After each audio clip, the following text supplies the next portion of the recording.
মার্কিন হামলার পর ইরান তার কৌশলগত অস্ত্র প্রয়োগ করতে পারে। এ ভয়ে শঙ্কিত যুক্তরাষ্ট্র ইরানকে বোঝাতে চীনের দ্বারস্থ হচ্ছে।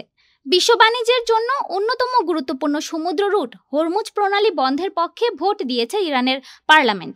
22 জুন দেশটির রাষ্ট্রীয় মালিকানাধীন গণমাধ্যম প্রেস টিভির বরাত দিয়ে বার্তা সংস্থা রয়টার্স জানিয়েছে, দেশের সর্বোচ্চ নিরাপত্তা সংস্থাকে এখন এই সিদ্ধান্ত চূড়ান্ত করতে হবে। এবার মধ্যপ্রাচ্যের এই গুরুত্বপূর্ণ সমুদ্র রুটটি খোলা রাখার বিষয়ে চীনের সাহায্য চেয়েছে আমেরিকা। ওয়াশিংটন বলেছে, তেহরান যেন এই গুরুত্বপূর্ণ সামুদ্রিক পথ বন্ধ না করে, সেজন্য বেইজিং যেন আলোচনায় এগিয়ে আসে। 22 জুন মার্কিন পররাষ্ট্রমন্ত্রী মার্কো রুবিও ফক্স নিউজকে একথা জানিয়েছেন। রুবিও বলেন, যারা হরমুজ প্রণালী দিয়ে তেল পরিবহনের উপর ব্যাপকভাবে নির্ভরশীল সেই চীনের সরকারকে আমি উৎসাহিত করব তারা যেন এ বিষয়ে যোগাযোগ করে। হরমুজ প্রণালী বন্ধ করা ইরানের জন্য আরেকটি ভয়াবহ ভুল বলে অভিহিত করেছেন তিনি। ইরানের জন্য এটি অর্থনৈতিক আত্মহত্যা হবে বলে মন্তব্য করেছেন রুবিও।